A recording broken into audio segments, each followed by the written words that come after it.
The year is 1863. Autumn leaves tumble through the smoky air of Gettysburg, Pennsylvania. The ground is still rough with battle scars, fresh with footprints of soldiers, some of whom would never leave this place. And in the middle of this morning landscape, a tall, lean man in a plain black coat steps forward. He doesn't look like a man of speeches. His voice is low, his presence quiet. And yet, in just over 2 minutes, he speaks words that will echo through centuries. That government of the people, by the people, for the people, shall not perish from the earth.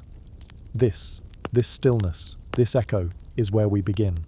Before there were monuments, before there were history books and memorials carved in marble, there was just Abraham. Not President Lincoln, just Abraham, the barefoot boy. The awkward young man with a book under his arm and calluses on his hands. The prairie lawyer, the patient husband, the grieving father. And eventually, yes, the president who tried to hold a nation together, even as it threatened to tear itself apart. But none of that happened all at once. Tonight, we trace the soft rise of a life, from splinters of log cabins to the weight of a divided country. We listen to the quiet shifts of time, the little winds that nudged this gentle soul toward greatness. You'll hear the hush of Indiana winters, the scrape of ink across borrowed paper, the rhythm of distant hooves, the crackle of fire in a Springfield stove, and always, somewhere beneath it all, the pulse of a kind heart trying to do right in a complicated world. So, before you get comfortable, take a moment to like the video and subscribe, but only if you genuinely enjoy what I do here. And I'd love to know, where are you listening from tonight? What time is it in your part of the world? It's always warm to see where our story journeys. Now, dim the lights, maybe fluff your pillow and get comfortable in your bed. Adjust the volume and brightness of your device. Soften your breath, and let's ease into tonight's journey together. Let the speech at Gettysburg linger in the background like the toll of a distant bell. It wasn't just a speech, it was a promise. Not only to the country, but perhaps, unknowingly, to himself. A vow that the struggle was not in vain. That all he had endured to get to that hillside of words meant something. Historians still argue whether Lincoln fully knew the power of that moment. Some say he scribbled it almost as an afterthought, on the back of an envelope during the train ride.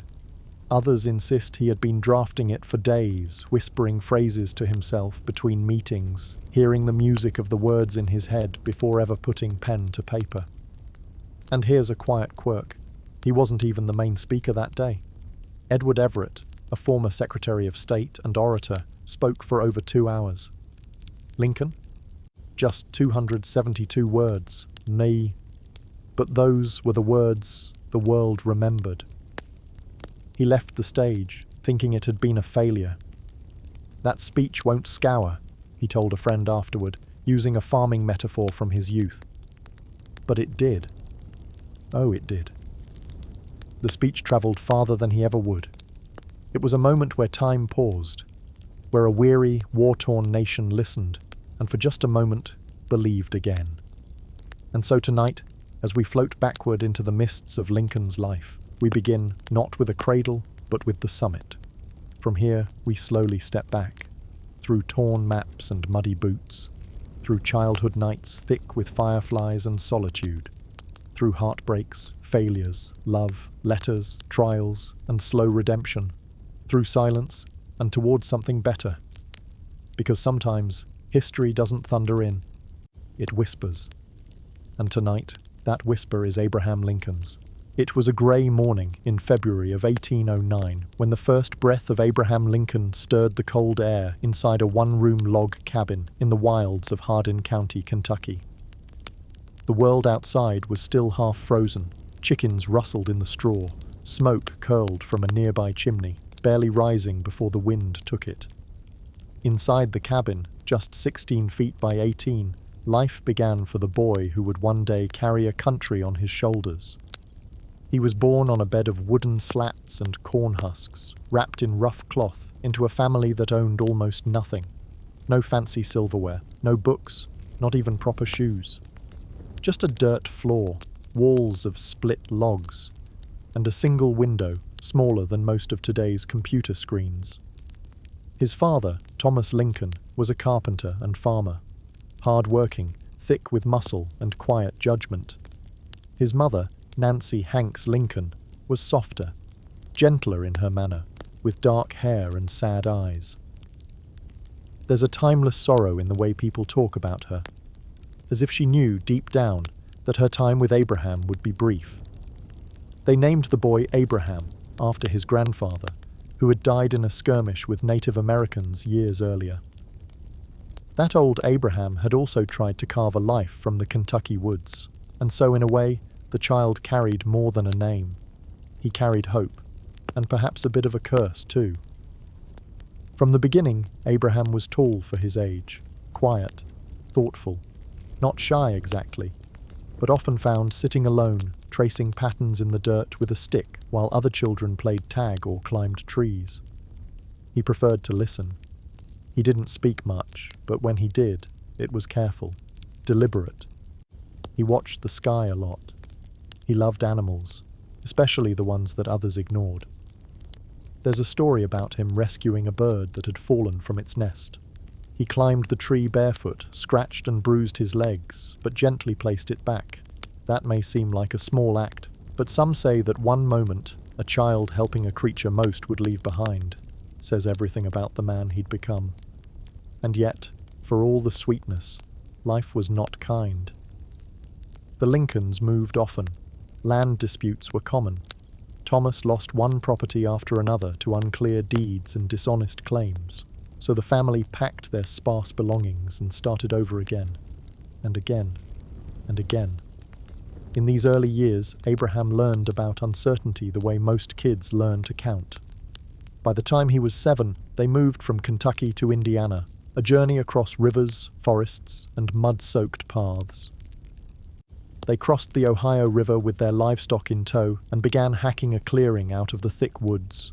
Trees fell, logs became walls. That winter was brutal. The cabin had no fireplace at first. They burned green wood. The air inside stayed damp and smoky. But Abraham learned to chop wood with a rhythm that would stay with him forever. His hands grew calloused early. The rail splitter, they would one day call him. It started here. He didn't go to school much. In fact, over the course of his entire boyhood, his formal education added up to less than a single year. But he read everything he could find when he could find it. The Bible, Pilgrim's Progress, Robinson Crusoe, and old law books. If he didn't have paper, he used a shovel, a wall, a pane of frost on a window. His mind was always hungry. And there's a tiny, strange fact not many mention. Little Abe had a surprisingly high-pitched voice. Not the deep tone we imagine from statues and movies. When he laughed, which he did often despite the hard life, it came out like a giggle. It startled people. Historians still debate what this means for how he was perceived. Was it charming, distracting, or maybe part of what made him memorable? And yet, despite these quirks, or perhaps because of them, people liked him. He didn't bully.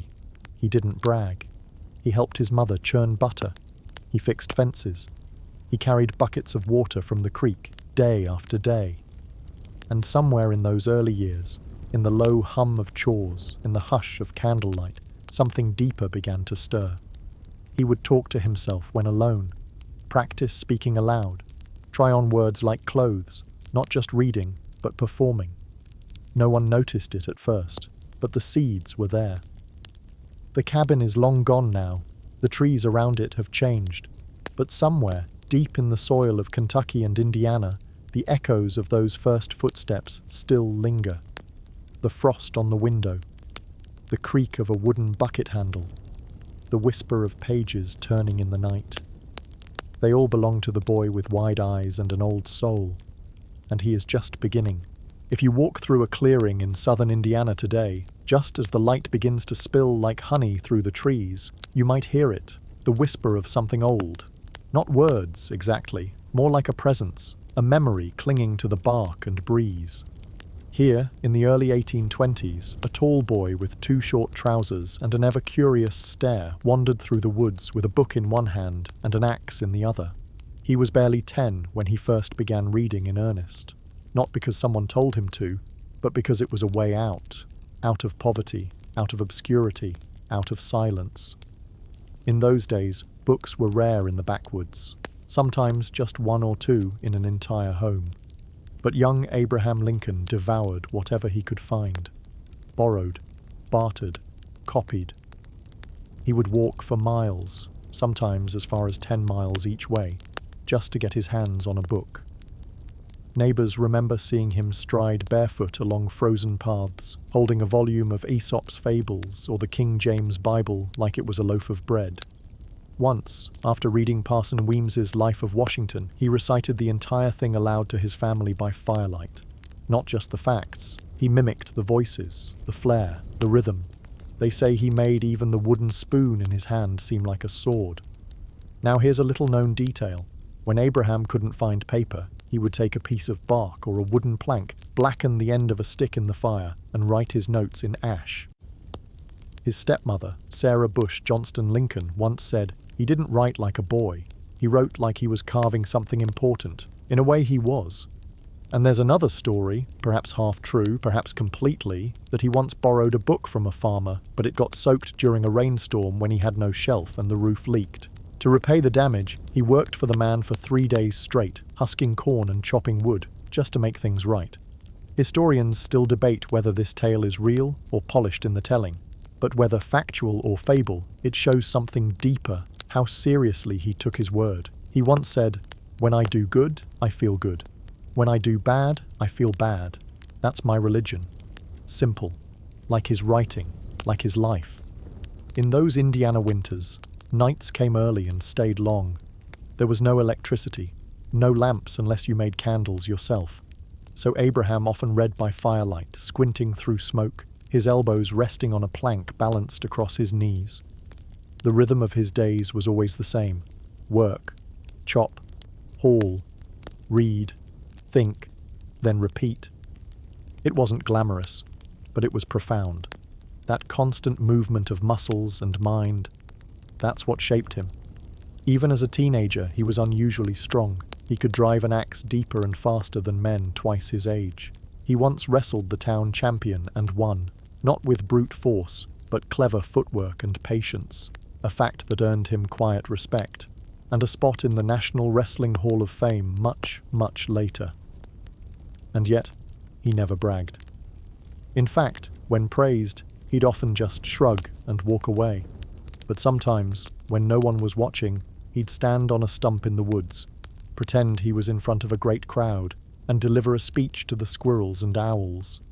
Somewhere between the timber and the torn books, a speaker was forming. A man who could wrap logic and empathy into the same sentence. A storyteller, a philosopher in boots too big for his feet. There was one more ingredient in all this, something unspoken, a sadness. Maybe it came from losing his mother so early, or from watching the people around him grind through life with no hope of more. But instead of letting it turn bitter, he turned it inward. Let it make him kind. Years later, when asked where he got his ideas, Lincoln simply said, "I am nothing." But truth is everything. It wasn't modesty, it was memory. He remembered being the boy too poor for parchment, the boy who wrote essays in charcoal, the boy who read Shakespeare beside a fire built from damp twigs. Not because he had to, but because he needed to. And even now, when you think of great minds, you probably imagine velvet chairs, university walls, rows of leather books. But for Abraham Lincoln, it was a split-log bench, the creak of old wood, the rustle of a dog-eared page, the soft flicker of firelight painting the ceiling with stories. And somewhere deep in the folds of time, that boy is still sitting there, reading, becoming. The wind in Indiana never asked questions. It simply arrived each winter with a bitter certainty, slipping through the gaps in the logs and curling around every sleeping figure like a second skin. In those winters of the 1820s, Abraham Lincoln was still just a boy, but already taller than most men around him, with limbs that seemed borrowed from a much older frame. It was around this time, in 1818, when the first crack formed in the world he had begun to understand. His mother, Nancy Hanks Lincoln, grew ill, slowly at first, then quickly, like a candle being blown out from the inside. Milk sickness, they called it, a mysterious and unforgiving ailment spread by tainted milk from cows grazing on a certain wild plant. Abraham was only 9. He remembered her eyes most of all. How they seemed to be looking somewhere past him, even when he stood right in front of her. On the final morning, she asked him to be good, to look after his sister Sarah, and to remember his books. Then she was gone. They buried her on a knoll near the cabin, under a handmade wooden cross. No priest, no ceremony, just dirt, silence, and a child's eyes trying to understand the finality of nothing. For months afterward, Abraham barely spoke. He would go into the woods and sit beside a stream, listening to the sound of water on stone. At night, when the fire died low, he'd stare into the embers, lips moving with invisible prayers. But life, in its strange rhythm, has a way of planting comfort where you least expect it. His father, Thomas, left the children alone with relatives and returned weeks later with a new woman, Sarah Bush Johnston Lincoln, and she was kind. She brought furniture, books, stories, and warmth. She saw Abraham not as a gangly burden, but as something rare. She encouraged his reading, gave him extra blankets, and called him her own. She made me feel like I mattered, he would say later, and it changed him. With her encouragement, he began to grow, not just in height, but in thought. He helped raise barns, dug wells, carried stones. He learned to work with ploughs, yokes, and shovels, all while reciting lines of poetry under his breath. There's a memory he once shared of standing in the middle of a frozen cornfield, balancing a book atop a fence post while splitting logs. He'd read a sentence, swing the axe, read another, swing again. Simple rhythm, but underneath it, transformation. And yet, even with his new stepmother's care, Abraham remained a quiet child. Neighbors would often describe him walking alone along the edges of fields, lips moving slightly, lost in thought. He loved humor, told stories at dinner, made clever little rhymes about neighbors, never cruel, just mischievous. He would sketch animals in the dirt with a stick. Once, he tried to write a full poem about a frog that jumped across a frozen pond and cracked the ice with a sound that startled the stars. Even now, historians debate whether he truly wrote it, or if the tale was embroidered over time. But either way, the boy who once only listened was beginning to speak. Another odd detail.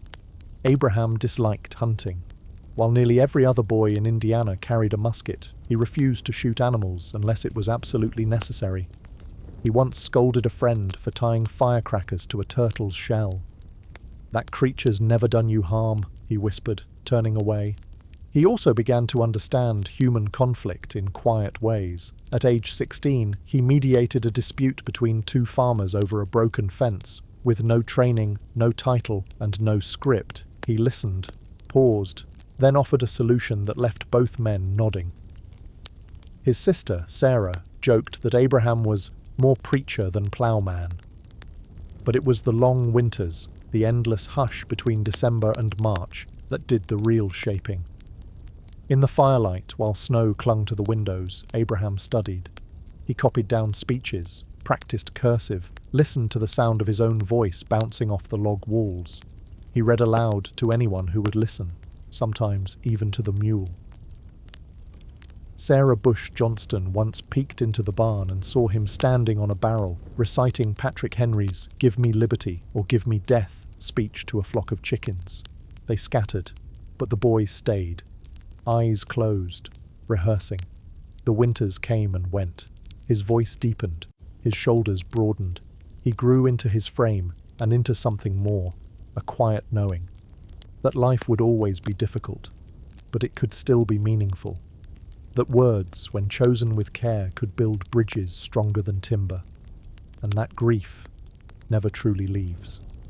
It simply folds itself into the corners of your story, like snow drifted against the door. By the time he turned 17, Abraham Lincoln stood 6 feet 4 inches tall, towering above his peers, both in frame and in spirit. But in his heart, he was still the boy from the frozen cabin, watching the world, pencil in hand, wondering what he could make of it. It was the spring of 1828, and the river called to him. By now, Abraham Lincoln was 19, tall, wiry, and strangely graceful for someone shaped by axe handles and heavy lifting. The farm had become too small for his growing mind. He needed to see more, feel more, understand the country beyond the horizon. So when the chance came to float goods down the Mississippi River to New Orleans, he took it. He and a partner built a flatboat, essentially a wooden box with a rudder, and loaded it with barrels of corn, pork, and other goods to trade. Then they pushed off into the wide, muddy current and let the river do the pulling. The trip changed him. The Mississippi was no quiet forest stream. It rolled and surged with a strange, living energy, sometimes lazy, sometimes angry, always full of stories. They slept under the stars, tied the boat to trees at night, and traded jokes with strangers in passing towns. Abraham made notes in his head about people's accents, the food, the songs they hummed. But somewhere near the southern tip of the journey, in Louisiana, came the moment that would settle deep into his soul. New Orleans. It was a bustling, chaotic city, bright with colors, full of music and languages from every corner of the globe. But it was also the first place Abraham saw slavery in its most brutal form. Men and women in chains, families pulled apart on auction blocks, the loud voices of buyers, the silence of the sold. He didn't say much that day, but he watched. His face changed, according to a companion. Years later, he would write, "If slavery is not wrong, nothing is wrong." Historians still argue whether that moment in New Orleans was the seed of his abolitionist stance, or merely one more brick in a wall he had already begun building. But the shadow of it never left him. Even now, if you walk the old docks of the city, it's said the ghosts of history still linger in the humidity. That trip had other stories too. A skirmish with river pirates who tried to steal from the flatboat. Abraham, using nothing but an oar and a flash of courage, fought them off. He returned home not just older, but altered. When he stepped back into Indiana soil, he wasn't just Thomas Lincoln's son anymore. He was Abraham, a man beginning to see himself as something more than a farmhand, and as luck, or fate, would have it, the family soon moved again, this time to Illinois. It was 1830 when they packed up their tools and livestock and made the journey westward, crossing the flat, endless plains. The land was wide, sky broader than he had ever seen. They settled in Macon County, and once again, Abraham helped chop logs, raise cabins, and dig wells. But something in him resisted the soil now. He had seen what lay beyond, and he couldn't unsee it. So when the spring thaw arrived, and a small trading post in a town called New Salem needed help, Abraham set off, this time without his family. He was barely 21, no money, no plan. Just a hunger. New Salem was small, nestled on the Sangamon River, dotted with clapboard buildings and muddy streets, and it was here that he began to build his legend, piece by unlikely piece. He took odd jobs, splitting rails, clerking in a store, surveying land, and even serving briefly as the village postmaster. He read every spare moment, carried books in his pockets, practiced law by reading commentaries and watching court cases like they were stage plays. And there was something else. To drunk men rambling at the tavern, to farmers complaining about taxes, to mothers worrying over winter stores. Abraham listened with the kind of patience that made people feel seen. And when he spoke, rarely, it had weight. But New Salem also gave him something unexpected, a taste of his own voice. Once, during a local gathering, a crowd of townsfolk began to argue over a boundary dispute. Someone asked Abe to weigh in. He stood, reluctantly, and began to speak, softly at first, then with confidence. His words were plain, honest, and sprinkled with just enough humor to disarm the tension. The dispute ended with laughter, handshakes, and a man offering him a slice of pie as thanks. The village took notice. "Maybe you ought to run for office," one old man chuckled. Lincoln just smiled. But deep down, he had already begun to wonder what it would be like to speak not just for New Salem, but for something bigger. Here's a curious detail. Around this time, Abraham tried writing poetry, and not just once or twice. He wrote dozens of verses. Most were never published, but in one, he reflected on death, the passing of youth, and the weight of memory. For a man surrounded by law books and ledgers, he still made space for the tender things. Historians still debate whether he ever really wanted to be a politician, or whether he simply couldn't bear to see problems go unspoken. But either way, he was beginning to rise. By the early 1830s, the little town of New Salem had settled into Abraham Lincoln like a coat that didn't quite fit, but kept him warm nonetheless. He was now in his early 20s, a strange blend of awkward and impressive. Towering over most men at 6 feet 4 inches, he still wore shirts that hung loose around his skinny frame. His hair, black, unruly, refused to behave, and his trousers were often too short. But there was something magnetic about him, even if no one could quite explain why. He wasn't handsome, not in the classical sense, but his eyes were honest, his handshake firm. And when he told a story, whether it was about a runaway pig or a courtroom drama he'd read about, people leaned in. He still took odd jobs, ran a general store for a while. It failed, borrowed money to keep it afloat, and when it closed, he was left with debt that took him years to repay. He jokingly referred to it as the national debt, but he paid every cent. That was the thing about Lincoln. Even when the world gave him an exit, he took the long way, quietly, honestly. He became known as someone who couldn't lie convincingly even if he tried. Once, during a court case years later, he realized midway through an argument that he was wrong and immediately switched sides. His client was furious, but Lincoln's conscience wouldn't allow him to continue on false footing. He also tried his hand at military service, briefly. When a local militia formed to fight in the Black Hawk War in 1832, Lincoln was elected captain. Not because he knew how to lead men, but because the townsfolk trusted his judgment. They later joked that the only thing he ever killed during the campaign was time. Still, the experience shaped him. It taught him to listen to fear, to boredom, to the eerie quiet of a camp before dawn. He never saw real combat, but he saw real people. That was enough. When he returned to New Salem, he began reading law. No university, no professor. Just books borrowed, pages copied, paragraphs memorized while sitting on split logs or pacing between chores. Historians still marvel at how he did it. But it was simple, really. He read, he thought, he asked questions. And when he didn't understand something, he asked again. Then, in 1834, came the pivot. Lincoln ran for the Illinois state legislature and won. He was 25. His campaign was humble. No grand promises, no polished speeches, just honesty, handshakes, and stories.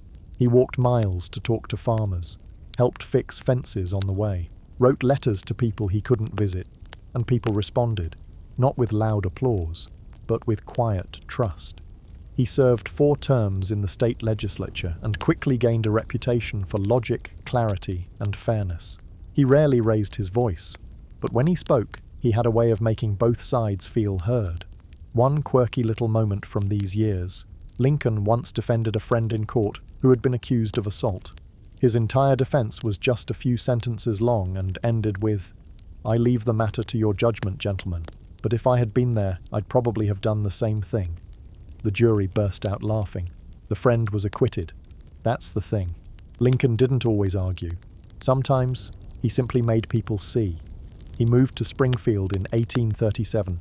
It was a busier town with dirt roads, wooden sidewalks, and a buzzing little community of lawyers, clerks, and dreamers. He hung his shingle as a country attorney and took on all kinds of cases: property disputes, debt collection, even the occasional criminal defense. He once defended 2 brothers accused of murder, discovering that the key witness had lied about seeing the crime during a full moon. Lincoln proved there hadn't been a full moon at all, and the brothers were freed. He built a law partnership with William Herndon, a man younger than him, sharp but more academic. The two were mismatched in some ways. Herndon liked legal theory, Lincoln preferred common sense, but their partnership worked. Lincoln became known not just for winning cases, but for helping opposing counsel save face. He'd win the argument, then find a way to offer the other side a dignified exit. Historians still debate whether he ever fully enjoyed law or merely saw it as a stepping stone. But it sharpened his mind, polished his voice, gave him tools. And in the evenings, after the courtrooms emptied and the oil lamps flickered in their final glow, he would walk the dirt roads of Springfield alone. thinking, remembering, smiling quietly to himself at something someone had said. He never stopped telling stories. In fact, his ability to weave humor and honesty into tales became a tool in both court and conversation. Once, when accused of being two-faced, he replied, "If I had another face, do you think I'd be wearing this one?" Even his rivals laughed. He was rising, not quickly, not with fanfare, but steadily, thoughtfully, like a man who knew the mountain and wasn't afraid of the climb. Springfield, Illinois, by the early 1840s had become more than just a town for Abraham Lincoln. It was a stage, and not the grand kind, draped in velvet curtains, but a modest one made of courthouse steps, tavern benches, and church pews, where eyes watched and ears listened a little too closely. It was here that he met her, Mary Todd. She had arrived from Lexington, Kentucky, a world entirely different from Lincoln's. Where he had grown up among rail fences and frost-bitten mornings, Mary came from polished silver and formal dances. She was educated, witty, politically sharp. She read Shakespeare, spoke French, and could dismantle an opponent's argument with a flick of the fan and a half smile. They met at a gathering hosted by her sister. Lincoln stood awkwardly in the corner, likely reciting jokes in his head to calm his nerves. Mary, ever curious, was drawn to his quiet confidence, that strange blend of humility and ambition that clung to him like dust from the prairie roads. They danced, they argued, they parted, they danced again. Their courtship was anything but smooth. But Springfield had a way of pulling people back together. Eventually, on a rainy day in November 1842, they married in her sister's parlour. Lincoln borrowed a suit. Mary wore a simple white dress. The ceremony was short, honest, full of hope and hesitation. From that moment forward, the two would be bound by love, arguments, laughter, and grief. Mary believed fiercely in Abraham. She saw in him what others didn't, something noble and unfinished. She pushed him, encouraged his political ambitions, reminded him that his words could move more than juries, they could move hearts. And Lincoln, he loved her, deeply, though sometimes with confusion. He once said, "My wife is as handsome as when she was a girl, and I fell in love with her, and I have been in an avalanche ever since." They moved into a modest house on 8th and Jackson Street, just south of the Capitol building. The home still stands today, a quiet place, shaded by trees that whisper old stories. Inside that house, laughter echoed, arguments too. Their 4 sons were born here, Robert, Edward, William, and Thomas. The home filled with toys, books, candle smoke, and muddy boots. And yet, life never slowed. Lincoln continued to practice law, traveling the Illinois circuit for weeks at a time. He'd ride on horseback or by wagon, staying at inns, sharing meals with judges and fellow lawyers. He was paid in everything from coins to potatoes. He carried all his case notes in a worn carpet bag. His absence was hard on Mary. She was raising children mostly alone, managing the household, fending off gossip and battling storms in her own mind. Her moods were known to swing like weather vanes, sudden and strong, but they stayed together. Love, for them, was never tidy. It was more like a tug of war across seasons. He wrote her often from the road. His letters were plain but warm. He never called her darling or dear heart, but he asked about the children, the neighbours, the garden. And when he returned, he brought stories, gifts, and time. One soft story survives from this period. Lincoln, returning after weeks away, found his youngest son, Tad, asleep on the floor, curled next to his boots. Instead of waking him, he lay down beside him and dozed off, muddy coat and all. He was never a man of pomp, but his love was steady. He read aloud to his children in the evenings, Shakespeare, Aesop, the Bible. He gave voices to each character, making his sons laugh until they hiccuped. He taught them to be kind, to ask questions, to tell the truth, even when it hurt. And at night, when the house was finally still, Abraham would sit by the fire, lean back in his wooden chair, and stare at the flames, thinking, always thinking. Politics was calling louder now. He had served a single term in Congress, but returned home disillusioned. He hated the infighting, the posturing, but Mary urged him on. "You were meant for more," she'd say, smoothing the wrinkles in his coat. He began to speak again, at public gatherings, in town halls, on makeshift stages in muddy fields. And people came, because something had changed. His voice had matured. It was still quiet, but it carried, like the wind across a plain. He spoke not just to win arguments, but to remind people of who they were, what they could be. One local editor wrote, "When Lincoln speaks, you feel like the truth itself walked into the room." And yet, even as his reputation grew, he remained grounded. He still chopped his own wood, still fetched water when the well ran dry, still kissed his children goodnight and made up stories about cats that ran for mayor. By the mid-1850s, Abraham Lincoln was no longer just the tall man from Springfield. He was becoming a voice that lingered after the applause had faded. The country was beginning to fracture, not loudly at first, but like a beam beneath too much weight. Whispers of disunion, shouts about slavery, states drawing invisible lines in the dust. And Lincoln listened. He had taken a break from politics after his one term in Congress, returning to law, to family, to long walks and quiet evenings. But something was stirring in the nation, and within him. The Kansas-Nebraska Act of 1854 was the spark. It allowed new territories to decide for themselves whether to permit slavery, essentially unraveling earlier compromises. Lincoln, always careful with words, found his temper rising.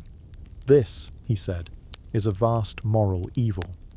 He began to speak again, not as a candidate, but as a citizen who could no longer stay silent. His speeches were different now, sharper, measured, not angry, but burning. He wasn't a natural firebrand. He didn't pound podiums or scream slogans. Instead, he asked questions, built arguments like houses, brick by brick, then stepped back and let the crowd walk through. He stood before assemblies in Springfield, Chicago, Peoria, speaking for hours without notes, describing not only the danger of slavery, but the danger of apathy. And always, somewhere near the end, he left a small space for conscience to enter. One night in 1854, he delivered a speech in Peoria so powerful that even those who disagreed with him stood in silence. He spoke for 3 hours, pausing only for breath and the occasional sip of water. A local newspaper editor wrote, "He did not shout, nor did he waver. He simply laid the truth in front of us and let it sit like a stone." And yet, not everyone admired him. He had no pedigree, no plantation, no polished accent, just a prairie drawl, a battered stovepipe hat, and ideas that made some deeply uncomfortable. Still, something shifted. He was invited to debate the most prominent Democrat in Illinois, Stephen A. Douglas. 7 times they faced each other across rough stages, fairgrounds and village greens in what became known as the Lincoln-Douglas debates of 1858. Douglas was shorter, fiery, and theatrical. Lincoln stood calm, with long arms folded like a patient schoolteacher. They sparred over slavery, the Constitution, states' rights. And while Douglas often won on bravado, Lincoln won something deeper. He won memory. People left those debates with his words echoing in their sleep. "A house divided against itself," he said, "cannot stand." Not a new phrase, but one he chose with care. He knew the risk. Many told him it was too blunt, too provocative.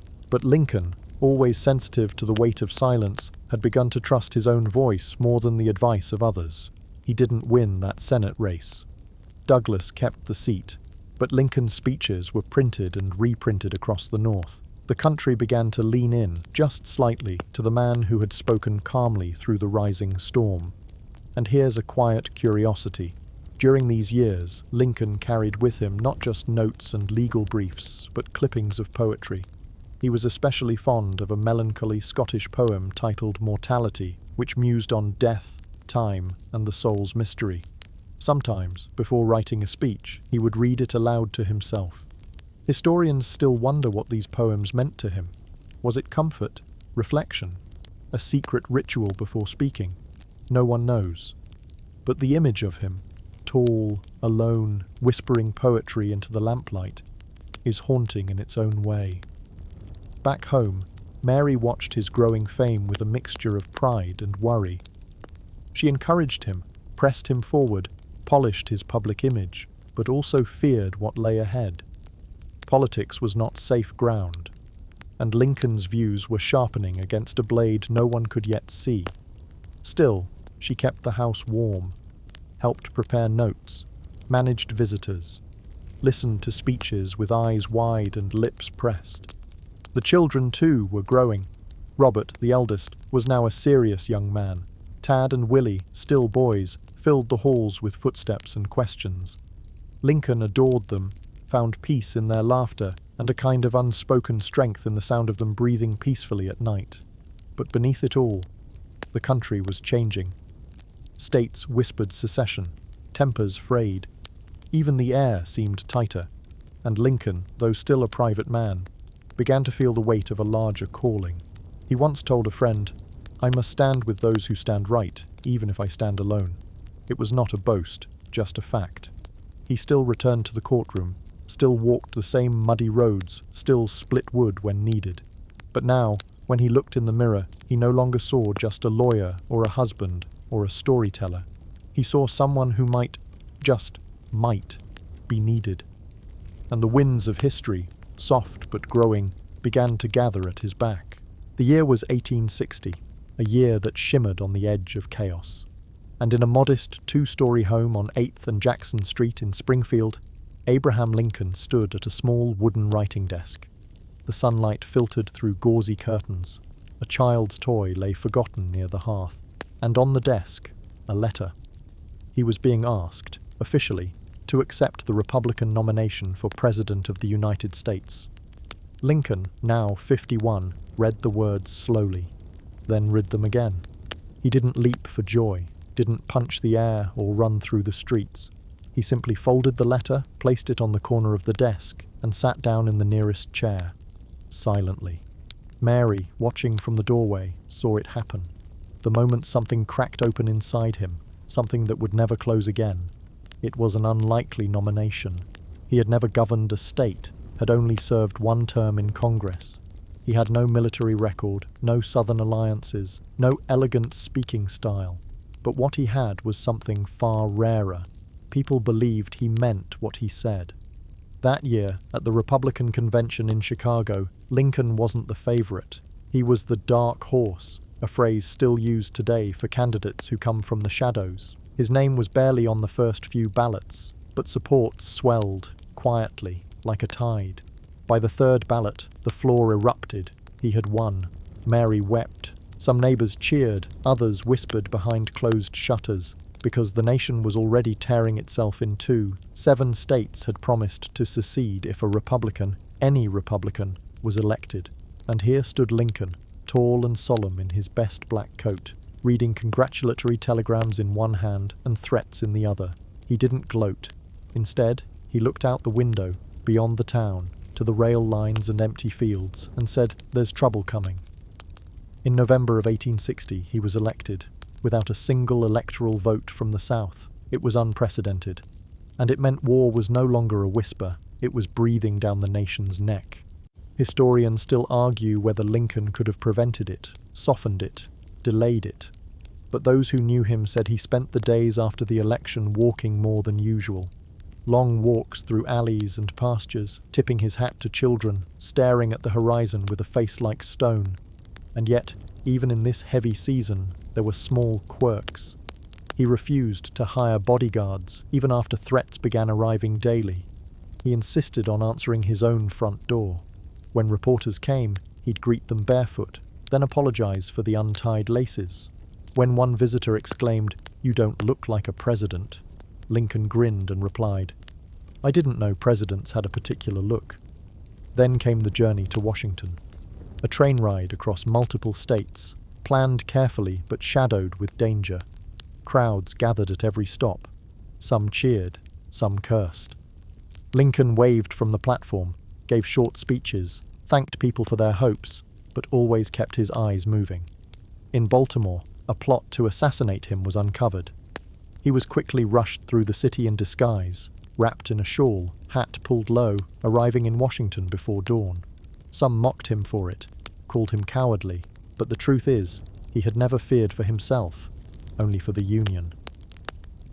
On March 4th, 1861, he stood on the steps of the Capitol, unfinished at the time, and took the oath of office. The sky was grey, the crowd tense. He raised one hand, placed the other on a borrowed Bible, and spoke. He didn't roar, didn't stir the crowd into frenzy. He simply spoke with stillness. We are not enemies, but friends. Though passion may have strained, it must not break our bonds of affection. And yet, even as the final word left his lips, the first seeds of civil war were already rooted. In April, Confederate forces fired on Fort Sumter. The war had begun. Lincoln's face aged 10 years in one. His hair grayed. His shoulders sank. His voice, once full of warmth, now carried the dust of telegrams and battlefields. But he did not falter. He spent late nights in his study, reading military reports, drafting orders, answering letters from mothers who had lost sons. He walked among the soldiers, visited the wounded, listened more than he spoke. One soldier later wrote, "He looked at me not like a general, but like a father." And so, the man once called too strange, too poor, too awkward, now stood in the center of a fractured nation, hands outstretched, trying to hold the broken pieces in place. He didn't always succeed, but he never stopped trying. That, more than anything, made him unforgettable. It is said that during the war, Abraham Lincoln slept little. Washington, D.C., under his presidency, was not a place of rest, but of flickering gas lamps, echoing hoofbeats, and midnight telegrams that arrived like thunderclaps in quiet rooms. The White House, then far more modest than today, became part home, part command center. Soldiers camped in nearby parks. Cannons rolled through the avenues. The air hung with the scent of ink, damp wool, and smoke from chimneys that never quite stopped burning. Inside, Lincoln paced. He read reports from the front, carefully, slowly, sometimes twice. Every casualty weighed on him, not as numbers, but as names. He carried those names with him, in pockets, in silence. The Civil War was not one war, but thousands, each battle bleeding into the next. And yet, Lincoln chose not to command armies from afar like a distant emperor. He read every dispatch, personally wrote countless letters, walked to the War Department daily, sometimes 5 or 6 times a day, to receive updates. When generals hesitated, he waited. When they blundered, he forgave. And when they showed courage, he wept. One of the most overlooked moments in these years came not on a battlefield, but in a quiet hospital. Late one evening, Lincoln visited wounded soldiers, alone, slipping away from his aides. He walked among the rows of cots, stopping to speak with each man. To one, he adjusted a blanket. To another, he gently touched his shoulder and asked about home. One soldier, barely older than Tad, grabbed his hand and whispered, "I ain't got no mama anymore, sir." Lincoln knelt beside him and stayed until the boy fell asleep. He didn't write about it, didn't tell anyone. But stories like these filtered out through nurses and soldiers and became part of the legend forming around him, even as the war dragged on. Yet not all saw him kindly. He was mocked in the press, called a tyrant by some, a fool by others.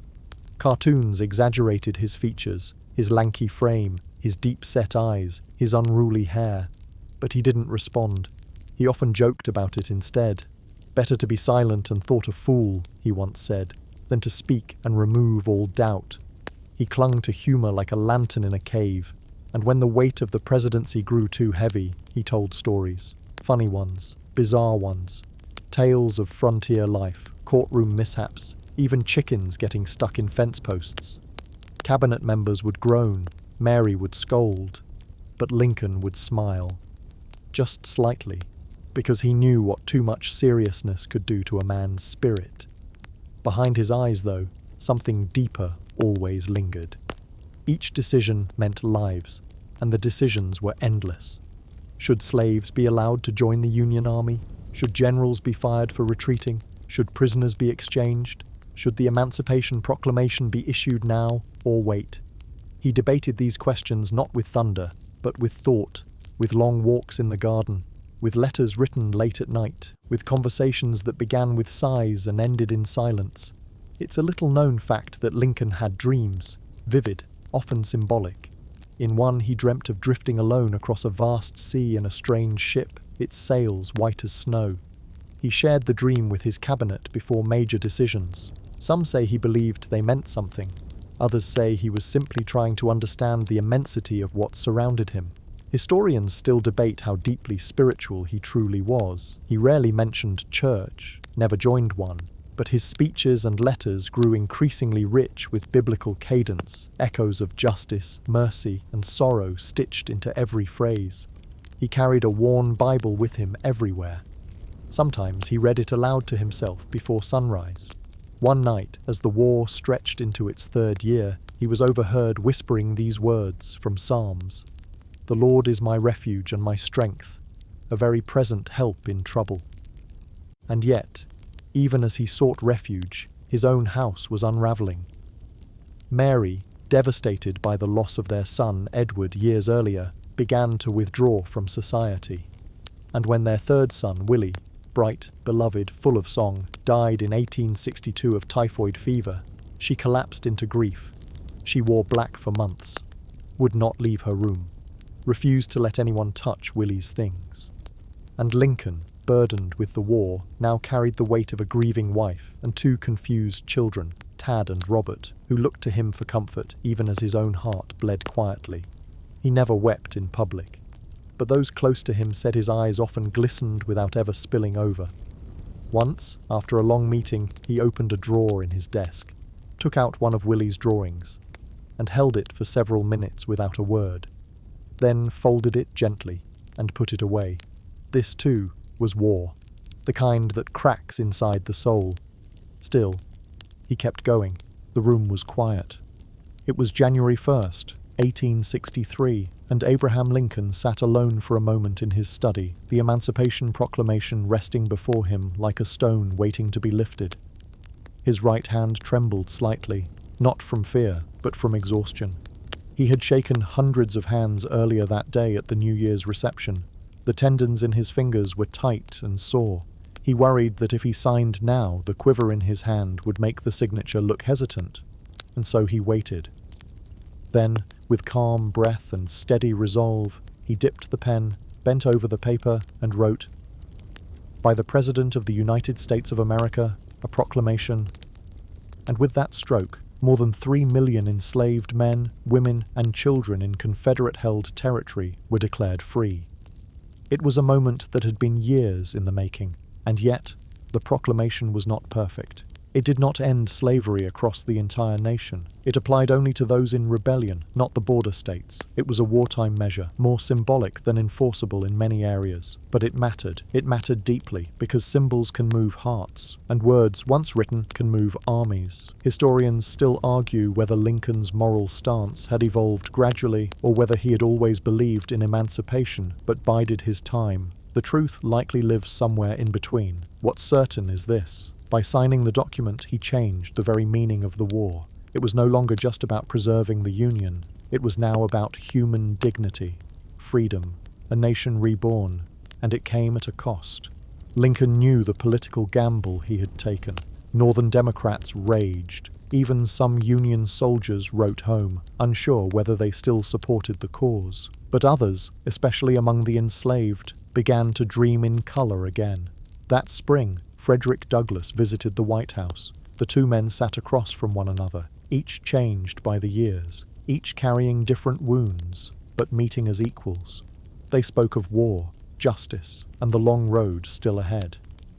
Douglass later wrote that Lincoln was the first great man I ever talked with in the United States freely, without embarrassment. Lincoln invited him back again. There are whispers that they spoke more than history remembers.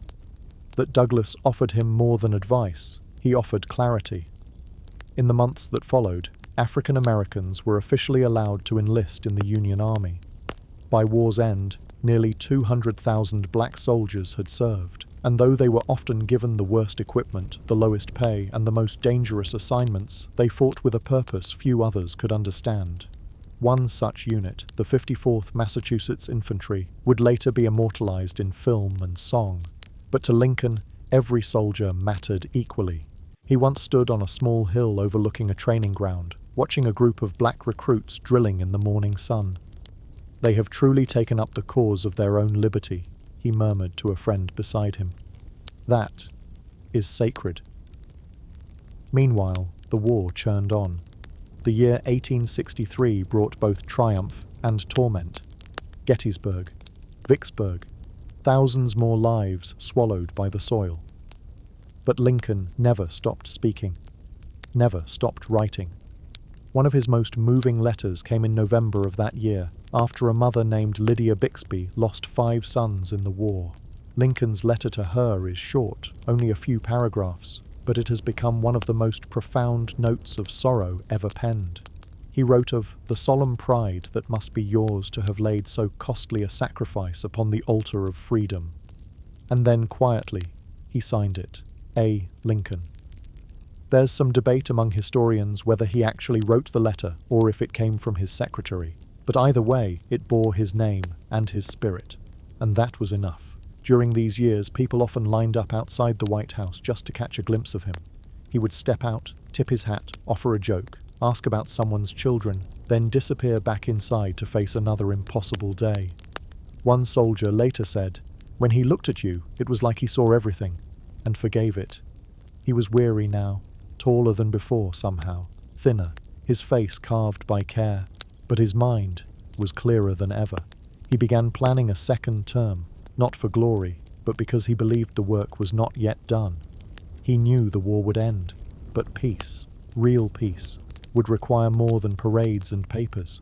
It would need healing, and he was already beginning to write those lines.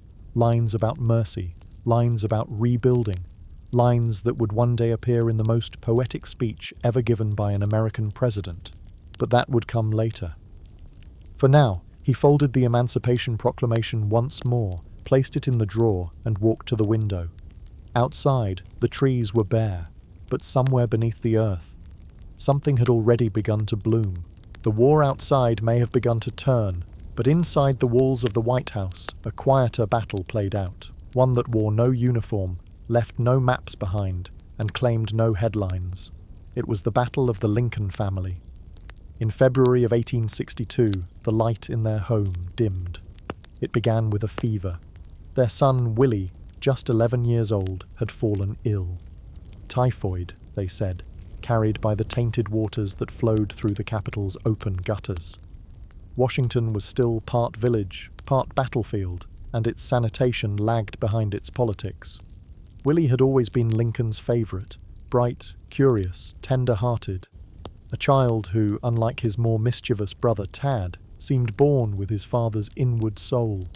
He loved poetry, played the piano, wrote little essays, and left them folded in corners of the house. In the weeks that followed, Abraham and Mary sat by his bed as the illness worsened. Mary wept openly. Lincoln, though quieter, was no less shattered. He stroked his son's damp forehead, held his hand, whispered things no one else ever heard. When Willie passed, the house fell into mourning. Mary collapsed into grief, draped mirrors, refused visitors, held seances with spiritualists, desperate for a sign from the other side. Lincoln retreated into silence. He walked alone for hours, sat beside the fireplace with Willie's books, turning the pages slowly, as if hoping to catch a fading scent or hear a laugh trapped between the margins. He once told a friend, "My poor boy, he was too good for this world. It wasn't just loss, it was guilt, the war, the White House, the politics. All of it seemed to steal from him the things he loved most." Tad, the youngest, tried to fill the silence with noise. He galloped through the halls on toy horses, hosted mock cabinet meetings with chairs and hats. He even once locked the Secretary of War out of his own office. Lincoln didn't scold him. He laughed, but it was a distant laugh, like wind brushing dry grass. At night, the president would sometimes slip away, not into meetings, but into the soldier's home, a quiet cottage on the outskirts of the city where the breezes were cooler and the sky less burdened by noise. He would ride there alone, often without escort, thinking through speeches, walking the grounds beneath trees older than the Republic. There, among the crickets and twilight, he found a strange peace, but always he returned to Washington, to war rooms and telegrams, to sorrow and strategy. And as the nation reeled, he began preparing for what came next. Reconciliation. Lincoln knew the South could not simply be conquered. It had to be welcomed back. Even as battles raged, he spoke of binding up the nation's wounds and malice toward none. This confused many, even angered some. But Lincoln had seen enough grief to understand that punishment rarely heals, and so he waited. Waited for generals to bring news of turning tides. Waited for nights when Mary could sleep through till morning. Waited for his own heart to forgive itself. One peculiar story survives from this time. Late one night, he was found pacing the hallway, barefoot, holding a candle and reciting lines from Macbeth. "Tomorrow, and tomorrow, and tomorrow," he whispered, "creeps in this petty pace from day to day." His servant asked if he was troubled. Lincoln paused, then said only, "Words help." It's moments like these that remind us the Civil War didn't just shape a country, it carved itself into the ribs of the man leading it. He was no emperor, no king, just a father, a husband, a man with too little sleep and too much sorrow. And still, he pressed on. Every morning he rose before dawn, wrote letters, answered the nation's ache. He read newspapers filled with bitter criticism, laughed at some, folded others neatly and tucked them away. Once, when accused of being too slow, he said, "I am the tallest man I know, and tall men walk carefully." Yet for all his heaviness, he still made time for small things. He pardoned soldiers accused of desertion, especially young ones. He listened to widows tell their stories. He allowed his son Tad to burst into cabinet meetings, even mid-crisis. Tad once tried to convince the Secretary of the Treasury to print money with his father's face on it. Lincoln, overhearing, chuckled, "Let's win the war first, son." And then came 1864. The war was tipping in the Union's favor, but the country remained exhausted. So did Lincoln. The re-election campaign began, and many thought he would lose. Even some within his own party doubted him. But as ballots were cast that November, a strange thing happened. The people chose him again, not with shouts, but with trust.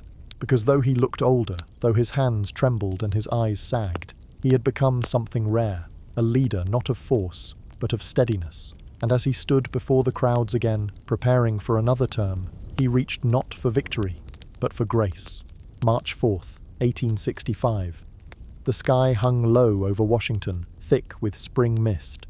Rain had passed through earlier in the morning, leaving puddles in the worn roads and a quiet sheen on the stones of the Capitol steps. Abraham Lincoln stood tall beneath the unfinished dome, his stovepipe hat removed, his face paler now, thinner, worn by years of weight. But in his posture, there was calm, not triumph, not relief, just calm. He had been re-elected in the middle of a civil war, and now, as the nation waited, soaked coats clinging to weary shoulders, Lincoln opened his mouth and began what would become one of the most hauntingly beautiful speeches in American history, the second inaugural address. He did not speak of victory. He did not mock the fallen South or praise the rising North. Instead, he gave the country a sermon. With malice toward none, with charity for all. The words drifted out, soft but sure, like the echo of a hymn. He acknowledged slavery, not with cruelty or blame, but with gravity. He spoke of shared guilt, of divine mystery, of wounds to bind, not to deepen. Let us strive on to finish the work we are in, to bind up the nation's wounds, to care for him who shall have borne the battle. Historians still marvel at this moment. How could a man so battered by war still summon compassion? How could a president speak of mercy when the fields were still warm with loss? Some say it was his melancholy, that deep river that ran through him, that helped him understand pain from all sides. Others say it was Mary, or the death of Willie, or the long hours spent alone in thought. But whatever the source, the words floated above the heads of the crowd, light as dandelion seeds, and settled in the hearts of a nation still unsure whether it could heal. After the speech, one senator whispered, "That was not a man, that was a prophet." But Lincoln, humble as ever, simply folded the paper and returned to his chair. There were more urgent things to do. General Grant was closing in on Richmond. Sherman had carved a path through Georgia. The Confederacy was crumbling, not loudly, but like a slow-motion collapse. One by one, the pieces were falling. And Lincoln? He spent his days less in celebration and more in planning. He spoke often of Reconstruction, not as a policy, but as a moral responsibility. "The South is wounded," he said once in a cabinet meeting. "We must not press our heels into the wound." He wanted schools, roads, food for the poor, fair courts, and above all, forgiveness. It puzzled many, infuriated some. But Lincoln had no interest in punishment. "Do I not destroy my enemies," he said, "when I make them my friends?" He made visits to the army hospitals almost daily now. Once, while talking with a soldier who had lost both legs, Lincoln took off his own gloves and handed them to the young man. "You need them more than I do," he said with a soft nod. He also visited the telegraph office, his favorite place outside the White House. There, among the clicking keys and fresh ink, he found quiet focus. He wrote drafts, asked for updates, sometimes stood in silence for long minutes, eyes closed, listening to the rhythm of war as it transmitted in code.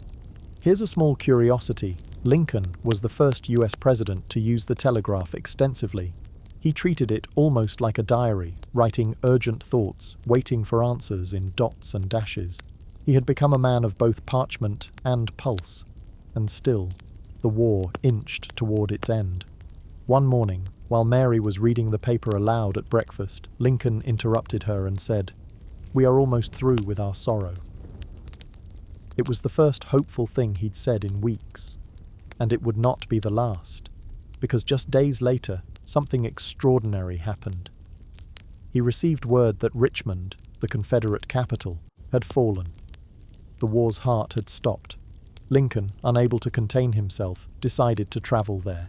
Against all warnings, without armor or grand parade, he rowed a steamboat down the James River and entered Richmond on foot, tall, unguarded, and recognizable. The city was in ruins, streets littered with ash, the air thick with the scent of burning cotton and broken dreams. And yet, people gathered. Newly freed men, women and children came running, calling out to him, reaching for his hands. One man fell to his knees before him.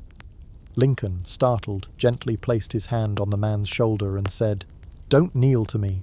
That's not right. You must kneel only to God. You're free now." The words were quiet, but they shook the dust from history. No photograph captured that moment. No speech was made. But it lives on in memory, like a sunrise too beautiful to paint. Abraham Lincoln, once the barefoot boy from a Kentucky cabin, was now walking through the wreckage of war, not as a conqueror, but as a healer. And with each step, something softened, not just in the ground, but in the air. The war was ending. Like a storm that had raged for years, the thunder began to drift away, leaving behind silence, debris, and the aching hush of things that would never quite return to how they were. In early April 1865, the Confederate General Robert E. Lee surrendered to Ulysses S. Grant at Appomattox Courthouse in Virginia. The terms were generous. There was no humiliation, no parading of prisoners. Grant allowed the Confederate soldiers to keep their horses and return home in peace. Lincoln had instructed him to be kind. "Let them up easy," he had said. And just like that, the bloodiest conflict in American history, one that had claimed over 600,000 lives, was over. But Lincoln knew peace was not the end. It was the beginning. He walked the White House halls slower now, not from weariness alone, but from reflection, from holding the weight of a nation on his shoulders for 4 long years, and knowing that now he would have to carry the fragile hope of rebuilding. He spoke often of what needed to come next, not punishment, but repair, not vengeance, but understanding. He imagined a future where the South would be welcomed back, not with iron shackles, but open arms. Some in his cabinet called this naive, others revolutionary, but Lincoln remained unmoved. "This is our chance," he said quietly, "to be better than what we were." He began outlining plans for reintegrating southern states, for supporting formerly enslaved families, for rebuilding schools and roads. He knew it would take decades. He didn't care. He was ready. And so, with spring budding gently in Washington, Abraham Lincoln allowed himself, for the first time in years, to feel joy. He spent more time with Mary and their youngest son, Tad. He rode horses again, told jokes over dinner, even attended the theatre, something he hadn't done in a very long time. In one of his last carriage rides with Mary, he spoke about the future. He talked about returning to Springfield. He missed the rhythm of small-town life, missed the dusty roads, the neighbours, the simplicity. He dreamed aloud of reopening his law practice, buying a small plot of land, and perhaps even travelling, maybe to California. Mary later said he seemed lighter that day, as if something had finally been released. There's a strange little anecdote from that same week. A young boy stopped Lincoln outside the White House gates and asked, wide-eyed, "Are you really the president?" Lincoln knelt down, smiled, and said, "Some days I wonder that myself." Then ruffled the boy's hair, tipped his hat, and walked on. Another moment. A soldier, seeing Lincoln approach on horseback, saluted clumsily and shouted, "God bless you, Mr. President." Lincoln slowed the horse, turned, and replied with quiet sincerity, "And may he bless you, my boy, for giving us back our peace." That was the thing. Even in his moments of triumph, Lincoln remained humble. He never spoke like a man who believed he'd won. He spoke like a man who'd simply endured, but something inside him, something gentle, perhaps childlike, was returning. In the final cabinet meeting he ever attended, he spoke of the South, of reconciliation, of dreams. His secretaries noted he looked radiant, as if a long winter had finally ended inside him. Historians still study those last days. The tone of his letters, the brightness in his eyes. There's debate about whether he sensed what was coming. He told several people he had had strange dreams. One in particular stayed with him. He dreamed he was walking through the White House and heard sobbing. Room after room, he searched for the source. Finally, in the East Room, he found a coffin. Guards stood by. "Who is dead in the White House?" he asked. "A president," one replied. "He was killed by an assassin." He told the dream to his wife. She begged him not to return to the theatre that week, but he did, because Lincoln believed always that fear should not keep a man from living his duty. And so, just days after the surrender at Appomattox, he walked with Mary to Ford's Theatre to see a comedy called Our American Cousin. He laughed that night, held Mary's hand, spoke kindly to those around him. The play had just begun its second act when history, quiet and cruel, moved again. But this story we're telling tonight, it does not end with that moment, because Lincoln's final chapter is not written in the gunshot or the chaos that followed, but in what he left behind. His words, his example, his stillness in the storm. He had arrived as a boy with a book and a heart full of questions. He had left as the soul of a nation. And while his body may have returned to the soil of Springfield, wrapped in black cloth and pulled gently by a mourning train through towns and fields where children wept and bells tolled, his spirit stayed. In courthouses and classrooms, in quiet libraries, in the long shadows of oak trees, in every person who chooses courage over cruelty, and kindness over power. The train that carried Abraham Lincoln home moved slowly, too slowly for most schedules, but just right for sorrow. It departed Washington in late April 1865, its black-draped engine humming like a mourner's sigh. All along the tracks, from Baltimore to New York, through Pennsylvania, Ohio, Indiana, and finally to Illinois, people stood in silence. Tens of thousands, farmers with hats held to their hearts, children on their fathers' shoulders, black families kneeling by fences, their hands folded in prayer, Union soldiers, heads bowed, medals catching the last light of day. The train didn't rush. It glided through the heart of a country that was finally at peace, but unsure how to breathe again. In each city, Lincoln's coffin was placed in a public hall or rotunda, surrounded by flowers, flags, and candles that flickered all night.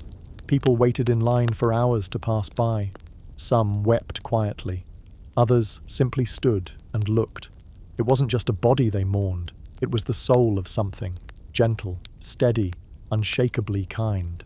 At last, the train reached Springfield. The town was quiet. No speeches, no parades, just bells tolling, birds pausing mid-song, and a breeze that rustled the grass around his old home on 8th Street, the same house where he'd once read to his children, where he'd kissed Mary on the cheek before heading to debate Douglas, where he'd promised a nation he would try. He was buried in Oak Ridge Cemetery, beneath a gentle hill surrounded by trees. But this is not where our story truly ends, because the end of Lincoln's life was not the end of his journey. His ideas lived on, his humility became legend, his words, spare, beautiful, carved with care, were carried in the pockets of immigrants, scribbled on chalkboards, stitched into the memory of a nation that, for all its faults, had learned to hope again. Schools would be named for him, statues would rise, a memorial, shaped like a Greek temple, would hold his gaze over a reflecting pool where children now feed ducks and ask questions about the man in the big chair. But perhaps more powerful than any monument is this. Lincoln taught us that a soft voice can carry farther than a shout.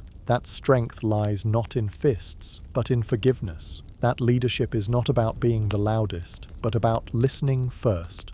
Historians still debate the reach of his legacy. They ask if Reconstruction could have gone differently had he lived. They wonder what more he might have achieved, how he would have handled the tremors to come, the cracks in the new peace. But most agree on this. He left America better than he found it. Not perfect, but possible. He remains, like the lanterns that once lined the halls of the White House, flickering with meaning, casting shadows that stretch into our own time. And maybe in the end, that's enough. Because for all his titles, for all the weight he carried, Abraham Lincoln never tried to be remembered as a hero. He only tried to do what was right. He once said, "I am nothing but truth is everything." And in a world of noise, it is his stillness we remember. His patience, his deep, hard-earned hope, the boy who read by firelight, the man who spoke at Gettysburg, the father who carried sorrow without breaking, the leader who chose unity over pride.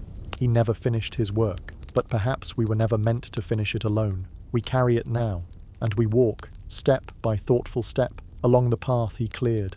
A path through forests, through grief, through questions with no easy answers, but always, always towards something better. And now, let us breathe. The story of Abraham Lincoln lingers like twilight across the fields of time. It's not loud anymore. It drifts, like wood smoke, like the scent of old pages, like the sound of your own heartbeat when everything else is still.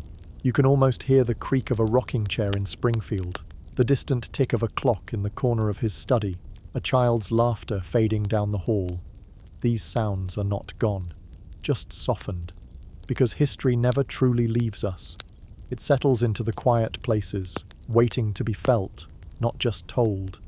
Lincoln's life was not perfect. It was full of waiting, wondering, trying, failing, and trying again. But he showed us that even in the midst of storms, political or personal, we can choose kindness. We can choose to listen. We can choose to begin again. So now, as your eyes grow heavy and your thoughts begin to drift, carry this story with you. Let it settle like a warm blanket over your shoulders. Let it remind you that greatness often begins with small, quiet things. A borrowed book, a heartfelt letter, a whispered truth, a steady heart. And as night wraps itself around you, know that somewhere in time, the boy with the long legs and solemn eyes is still reading by firelight, still dreaming, still walking beside you.